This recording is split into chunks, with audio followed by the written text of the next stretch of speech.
Morning, everyone. Welcome to BERC's 8th Annual Energy Conference. It was great seeing so many of you last night at the Innovation Expo at the Berkeley Art Museum. I'm Dan Sanchez, a current co-president of the Berkeley Energy and Resources Collaborative, and I'm here with my other co-president, Tia Hansen, today. Today we'll be discussing the theme of our conference, which is collaborative innovation and systemic change. And that's really about how leaders across UC Berkeley can work together to expand the horizon of energy innovations. We've gathered over 500 participants to take part in the energy conference, both here today as well as last night at the Innovation Expo, again at the Berkeley Art Museum. And I'm really excited for a vigorous exchange of ideas. Today we will hear from several distinguished panelists and keynotes, but before we start, I want to take a moment to recognize and thank our phenomenal conference planning team. If you guys would stand up. We have Jess Havik, Shaila Narang, Noah Deitch, Molly Stark, and Chad Reed. They've done a phenomenal job, and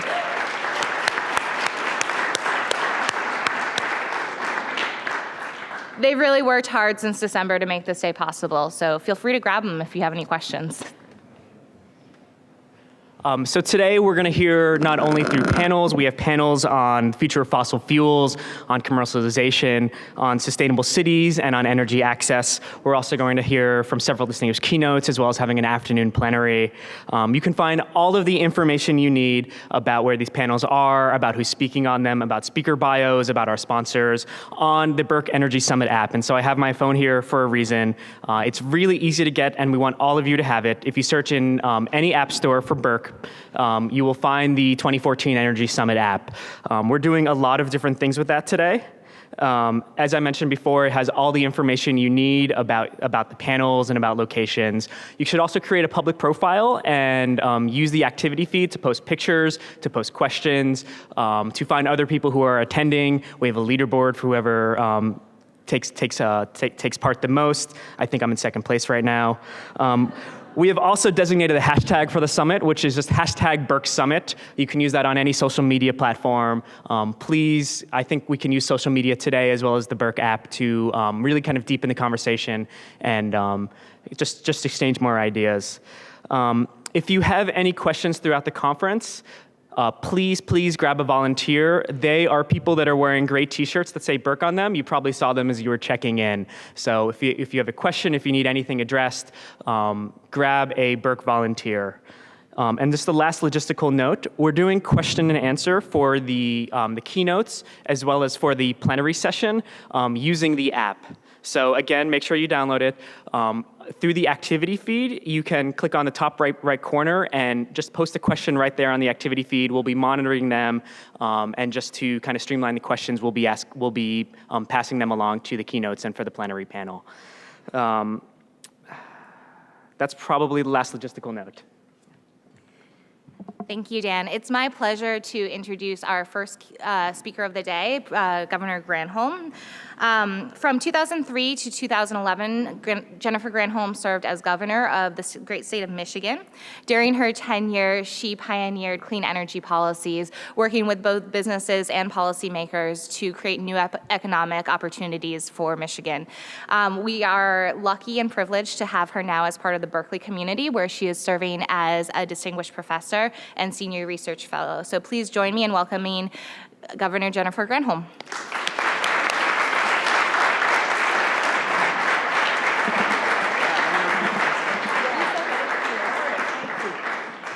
Thank you, Tia and Danny, you guys, and your great leadership in this. You've, it's sometimes hard to be co-leaders, and you've obviously figured that out very well, so the community benefits. And I want to thank you all for coming out early to hear not a technical expert, not somebody who is on the business side, but somebody who's on the policy side. How many of those of you here are studying engineering or science or in that sort of field? There's, a good number of you. Okay, so I apologize. I'm a mere political scientist. But my laboratory was the Laboratory of Democracy, that is Michigan. And so I want to share with you some data from my lab. And that data really surrounds the advent of three problems. And problem number one is the loss of middle-class jobs. I really want to talk to you about what happened to me in Michigan as governor. Really not what happened to me, but what happened to Michigan when I was governor in terms of the loss of these jobs, and why I am completely obsessed with how you can create jobs in a global economy in the United States in clean energy. So I want to share with you a story. So this is the beautiful state of Michigan. How many of you have ever been to Michigan? Oh, look at all of you who's from Michigan. All right, a couple souls. All right, that's awesome. Well, look at that. Who wouldn't want to be there? It's got more miles of shoreline than any state in the country other than Alaska. Can you believe that? California doesn't beat us, Florida doesn't beat us, but because of the Great Lakes, Michigan has more miles of shoreline than any state in the country. So I was elected in 2002, took office in January of 2003, and for any of you who remember anything about the recent economic history of this country, in 2003, the nation was just coming out of a recession. And my advisors were saying to me, oh, what a great time to be elected governor, because we're coming out of this recession. All these jobs will start to be created in Michigan, and you, as governor, will get the credit for it. So, at the end of my first year in office in 2003, after all the economists said that we would start to see jobs being created in Michigan, I get a call from the head of our Michigan Economic Development Corporation. And he says, we got a big problem, Gov. We have a little tiny community called Greenville, Michigan, right in the middle of the state. And Greenville is about to lose their major employer, which is a refrigerator factory operated by Electrolux. Now, those of you who have taken my classes before, I tell this story because it's such a tipping point story for me, a story that I thought was well, I'll just tell. So he said, this little tiny town of Greenville only has 8,000 people. And the Electrolux factory that was in Greenville, employed almost 3,000 of the 8,000 people. So if you can imagine, with grandparents and children, this is a one-company town, right? Everybody works at the refrigerator factory. Well, they were about to go to Mexico. And so I said, are you kidding me? We are not going to allow this huge manufacturer in this little community in the middle of the state in my first year in office to go away. We're going to go to Greenville and make them an offer they can't refuse. Not like Chris Christie or anything, but we're going to make them an offer to stay. And I brought my whole cabinet with me to Greenville. And we met in the Greenville City Hall. And the Greenville City Hall was about the size of like the first 5 rows right here. And all of the grand poobahs of Greenville were there, the mayor and the city manager and the head of the community college, the head of the Chamber of Commerce, the head of the UAW who represented the workers. And we all said, all right, what are you going to put on the table to keep Electrolux inside of Greenville? So we all basically sort of emptied our pockets of chips, made a pile of chips, and slid the pile across the table to the management of Electrolux.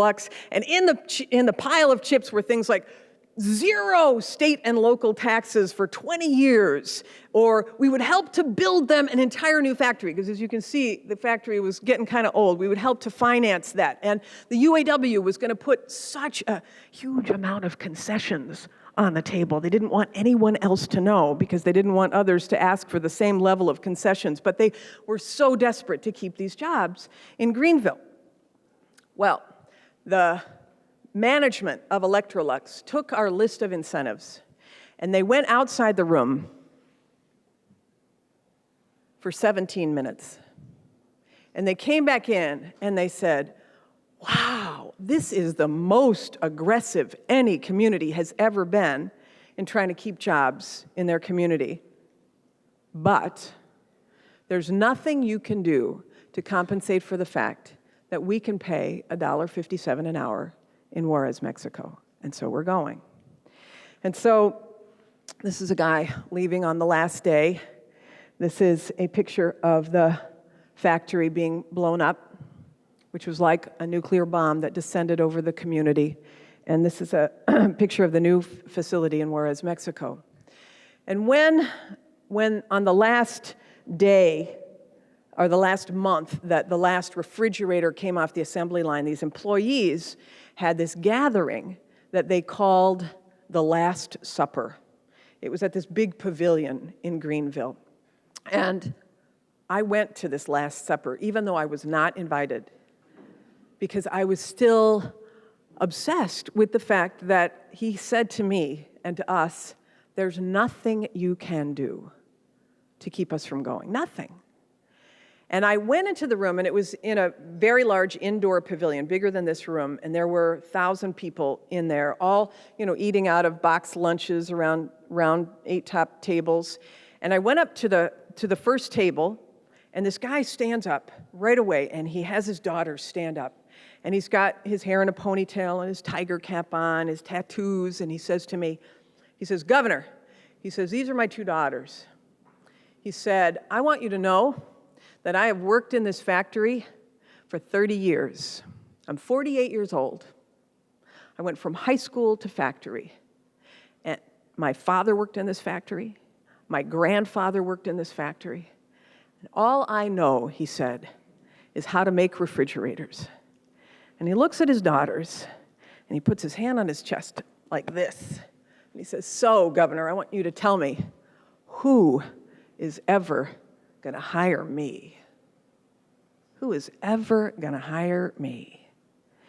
And that question was asked by that guy and by everybody in the room that day, and frankly, by everybody in one of the 60,000 factories that were closed in America between 2000 and now, about 2000 and 2014. 60,000. Now, we're never going to be able to keep these repetitive motion kind of jobs.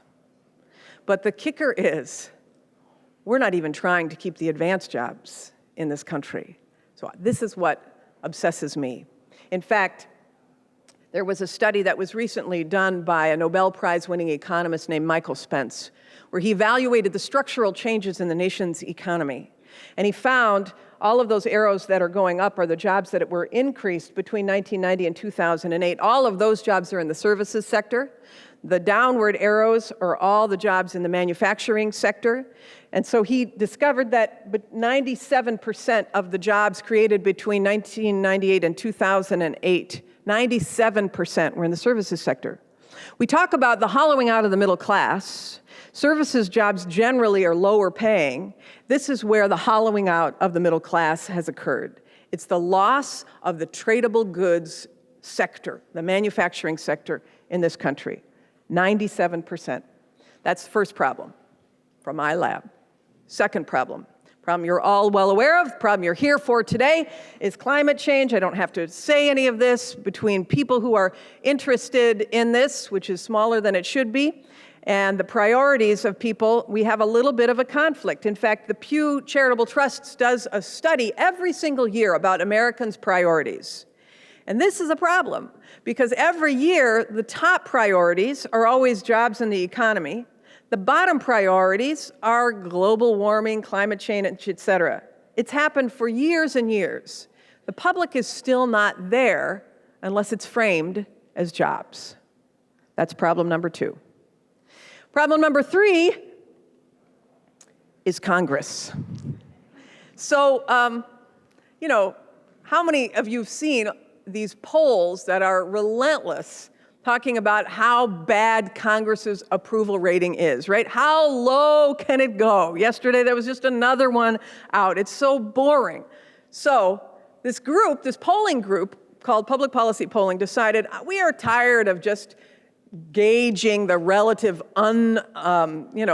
unhappiness of people with respect to Congress. So let's compare Congress's approval rating with that of a number of unpleasant things. And so they found that Congress is in fact viewed worse than cockroaches, lice, root canals, the band Nickelback, Donald Trump, dog poop. They're worse than toenail fungus. It's worse than potholes, worse than hemorrhoids. Oh my God, worse than heroin. What are we going to do?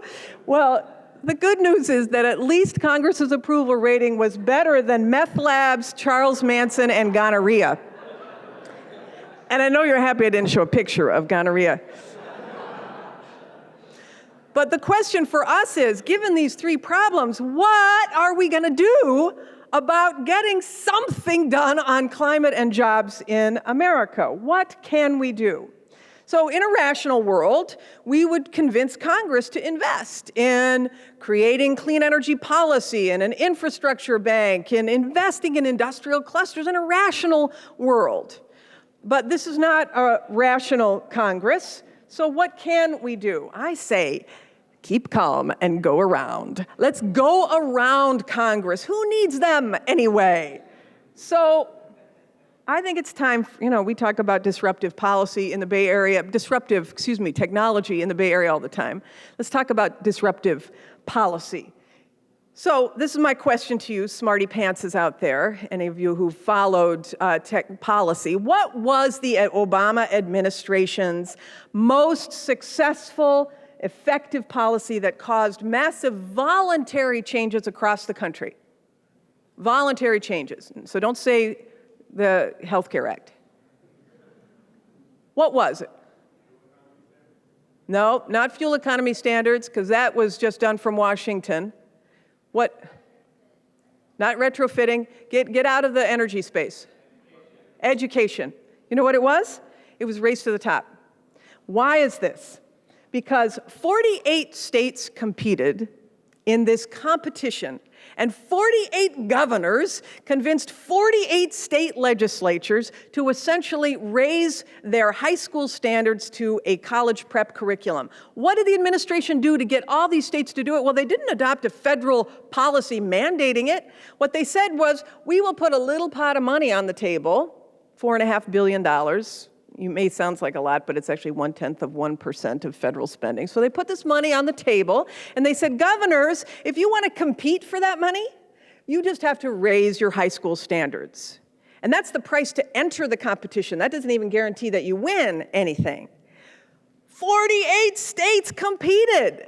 Only 4 got any money in the first round. So only 2 states didn't. Which 2 states weren't they? Best guesses. Texas and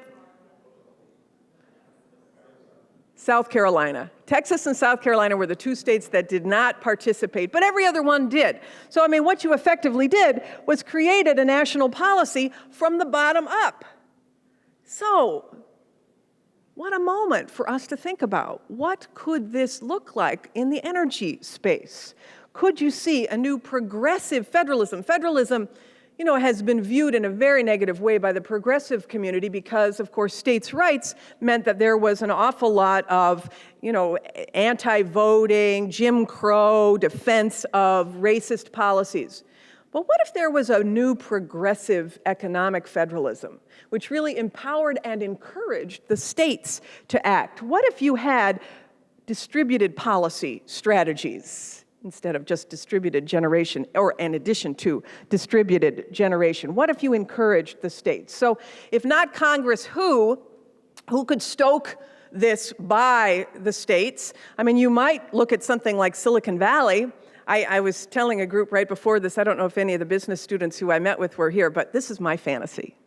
My fantasy is that the president, in the next State of the Union address, invites a billionaire's box to sit up and overlook. So they have Warren Buffett, Bill Gates, Michael Bloomberg, Sergey Brin, Tim Cook. You have this group of billionaires up in the box, and the president announces that the billionaires have challenged Congress to create a race to the top for clean energy jobs.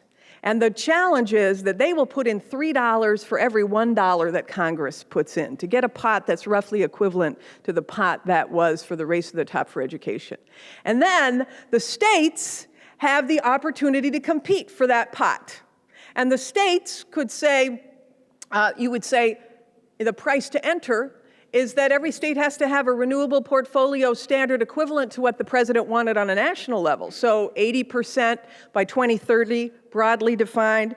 You would be able to create national energy policy if you had a private sector challenge. And frankly, if Congress didn't step up with their dollar, Silicon Valley could do it anyway, because they're wealthy enough to be able to do it. And by the way, competitions we know work enormously, not just race to the top, but you've got private sector competitions like the X Prize, the Google Challenge for the for the fiber. Oh my gosh, you had over 1,100 cities compete for that. And did you see what these cities did to try to convince Google to select them to essentially be a monopolist for for high-speed fiber in their city? They laid in the image of Google out in the field to say, pick us. They had all these people shaped in the G image. I mean, they did amazing things in addition to that, including tearing down the permitting barriers, et cetera. So I say, let's respect the states. You know who that is, right? Let us empower the governors to be able to, and incentivize the governors to be able to create clean energy policy. And now you have this push from the EPA. That is this great moment, because what Rule 111D is, which is this new clean power proposal by the EPA, says that we've got, as states, you have to reduce your carbon footprint by 30% by 2030. And you have to start putting pen to paper on how you're going to do that starting in June. And states can do it in whatever way they want. So they're already starting to look at how states can be uniquely allowed to reach the goals. But as you probably are aware, this Rule 111D, if any of you have been following this, has caused a lot of people's pants to get in a wad. There's a lot of wailing and gnashing of teeth on the part of many states who are suing the EPA. Oh, it's going to hurt our economy. This is going to be the end of the world. And I say, let us not look at this in fear, but as a moment of prosperity. Because what the EPA has done is sent a market signal that the products that are going to be necessary to reduce carbon are going to be in huge demand across our country and across the globe. So why wouldn't we, as a nation, be making those products here? Why wouldn't we see this as a moment where we can capitalize on creating jobs and creating prosperity? So this is the truth, that every single state in the country has something to offer to this clean energy space. So you've got the solar states, you have biofuels, you have energy efficiency in the Northeast, you've got offshore wind on the Atlantic coast, you've got hydro power all along the Northwest, you've got obviously the wind states, you've got solar thermal, you've got batteries. Florida alone, for example, they have their opportunity in biofuels and solar is enormous. In fact, we are doing something through the Berkeley Energy and Climate Institute called the American Jobs Project, where we have identified 10 states to create industrial clusters surrounding clean energy, including the policy necessary to make them really be stoked. Florida has 4 of those clusters. 2 of them are right there. In Pennsylvania, another of our states, they want to look at creating the products for smart buildings and for wind. And of course, Nevada, you've got Tesla that has obviously a huge opportunity for lithium-ion batteries, as well as they're going to power that plant with 100% renewable energy, geothermal and solar and wind. What an amazing market opportunity to be able to build there. In Michigan, this fabulous state, we really went after the lithium-ion battery for the electric vehicle as well. And as a result of policy that we put in place back in 2006, we now have 258 clean energy businesses, $9.4 billion invested, 89,000 projected jobs in this space. The bottom line is that policy matters in the renewable and clean energy space. So what is the current way we are doing economic policy and job creation in the country? You've got people like Rick Perry, the governor of Texas, coming to California to poach jobs. But it wasn't just him. I did it too. Every governor does this. You go to another state and you say, hey, I'm going to give you some incentives. Come to my state. And so all these governors are competing for the same jobs inside of our country. What a terrible national economic strategy that is, right? They even have a magazine that's called Site Selection Magazine, where they award every year a governor's cup to the governor who has poached the most jobs and businesses. It's insane. Why not have, as a national strategy, states really decide what their competitive advantage is in particular products and allow those to soar rather than competing against one another? And this is why we are doing this American Jobs Project, is really to provide the research base to do this. So we all know what the amount of clean energy investments are from the Pew Charitable Trust does this study every year, $2 trillion in 2013, $2 trillion of private sector money that's being invested globally. And the question is, where is that money going? Well, China is the mother of all markets, big opportunity. Last year, China had $61 billion worth of private sector money invested in clean energy. The US had $48 billion. We used to be number one, but China, because of policy and real strategic focus, has jumped over us. We know the jobs numbers associated with clean energy. There's supposed to be 37 million jobs created by the year 2030. The question is, where are those jobs going to be created? And are we going to even compete for them as a country, right? So, I don't know, did any of you read George Bush's biography, Decision Points?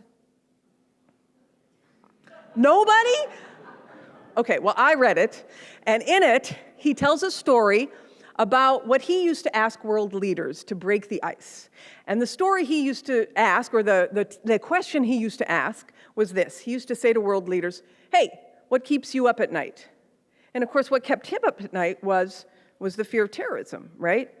When he asked this question of Hu Jintao in China, Hu Jintao said, what keeps me up at night is creating 25 million jobs a year for my people. I want leaders who are kept up at night about how to create jobs in America for our people. That drives me crazy because we can either be at the table or we can be on the menu.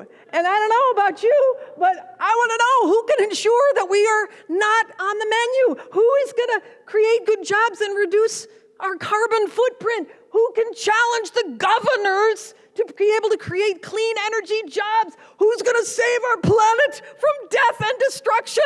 Is it going to be Jerry Brown? Is it going to be Gina McCarthy at EPA? Is it going to be our next president, whoever she is? Or perhaps, it's going to be you.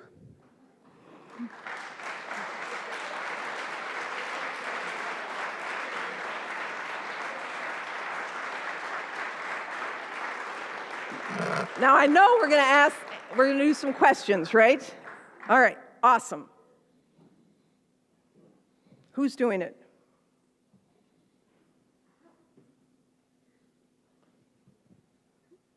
Hi, thank you for such a compelling presentation just now. We have a lot of questions and you addressed a number of different topics, so they kind of run the whole gambit. But to kick us off, I would like to combine two questions. Chris Riley asked, or made a statement that, this moved. Governor Granholm focused on energy policy from the perspective of jobs, and is that because climate change is a dirty word in modern politics?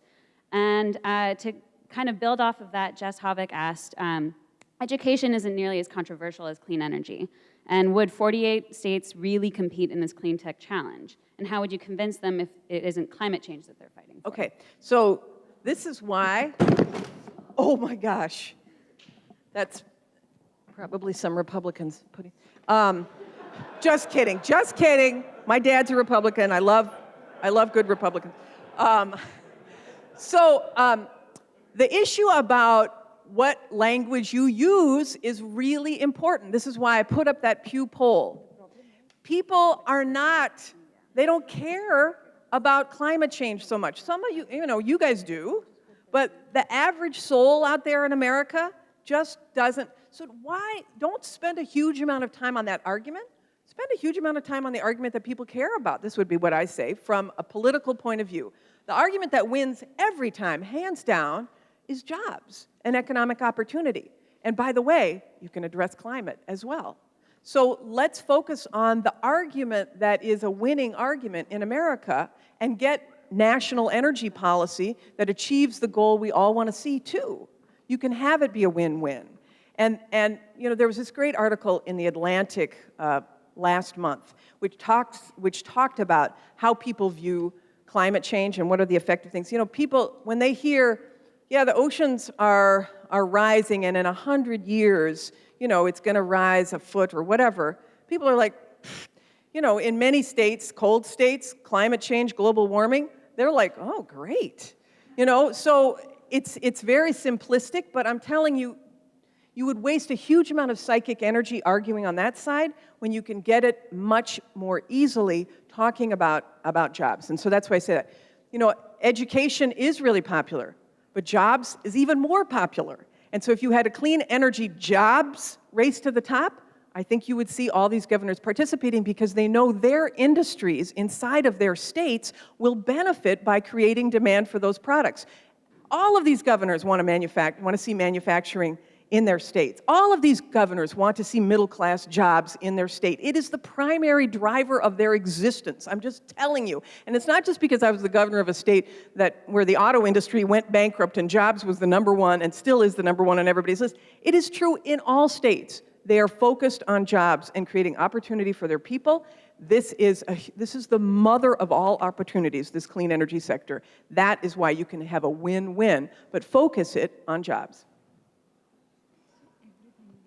Thank you. And so I have a question now from Winston Lazar. I hope I pronounced that correctly. Clean energy deployment is often hindered by outdated and fragmented market regulations. What is the most exciting and potentially effective state-level model to rethink regulatory framework? Yeah, this is a great question. In fact, I was just talking about this with some of the business students as well.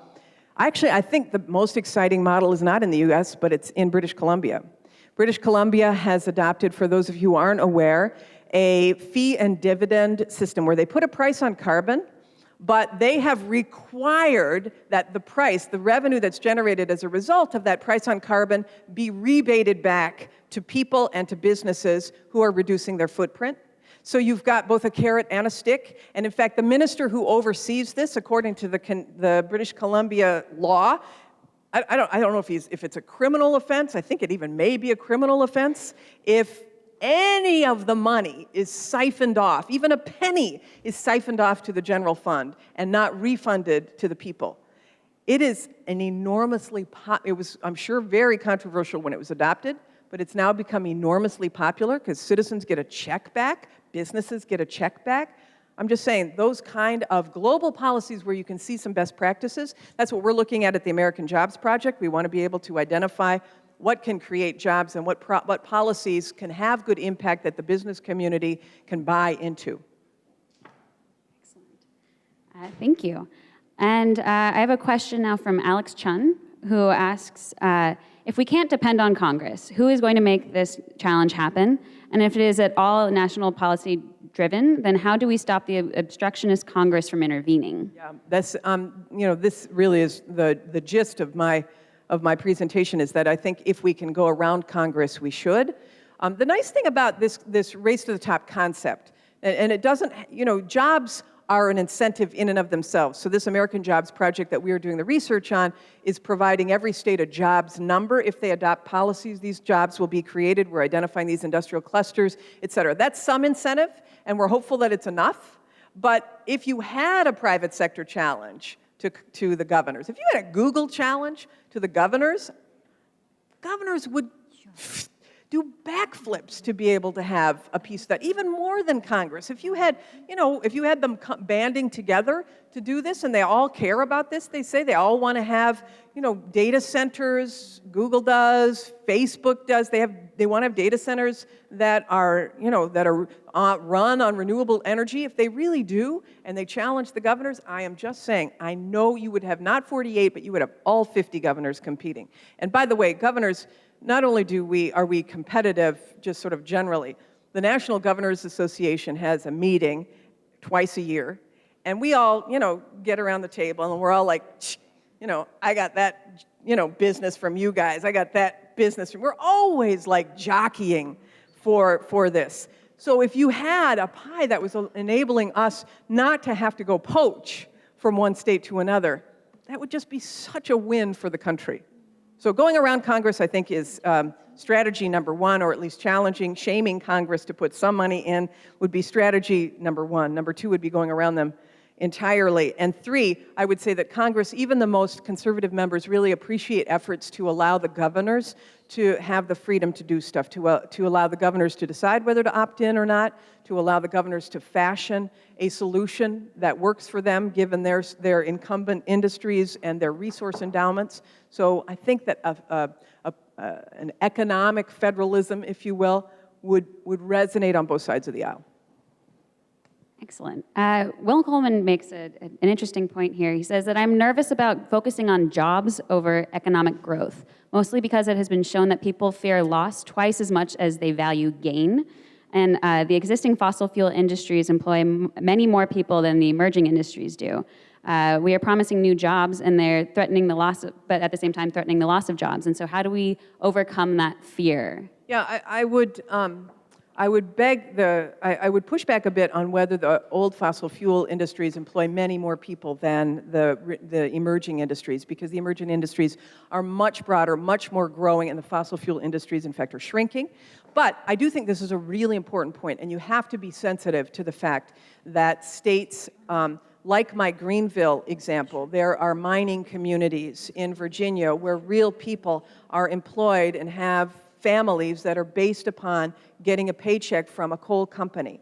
And so we cannot, as those who want to see changes, we cannot brush over that. That is very real for those families, which is why any strategy has to include a vision for them of what they could be doing, which is one of the reasons why the ability to transition workers to a clean energy job, whether it's installation of efficiency materials or retraining people for advanced manufacturing, there has to be an aggressive training strategy that has a job attached at the end. And any state that's devising a strategy that does not have that is missing the boat. So let me just give you a quick example. In Michigan, when we were losing all of these auto jobs and all the auto supplier jobs during the economic meltdown, people did not see a future for themselves. So I stood up, in fact, I felt like Bob Barker or whatever at my State of the State address, and I said, first come, first serve, the first 10,000 people who come in the door and who want to be retrained in an area of need, because we were diversifying our economy, including into clean energy, we will pay for your tuition at a community college, $10,000 per year. Got the federal government to give me waivers to allow us to do that. But training people for specific sectors in partnership with specific growing industries has got to be a part of this, because otherwise the fear is greater than hope. And you have to be able to give people a lot of hope and see a future that's in it for them. Excellent. And then we have a number of questions about priorities, and this relates to a number of different topics. So prioritizing jobs or clean energy on against the other national or state level priorities, but then also if we consider this as a national strategy, then finding some sort of priority or balance between competition and collaboration with international partners, particularly India and China.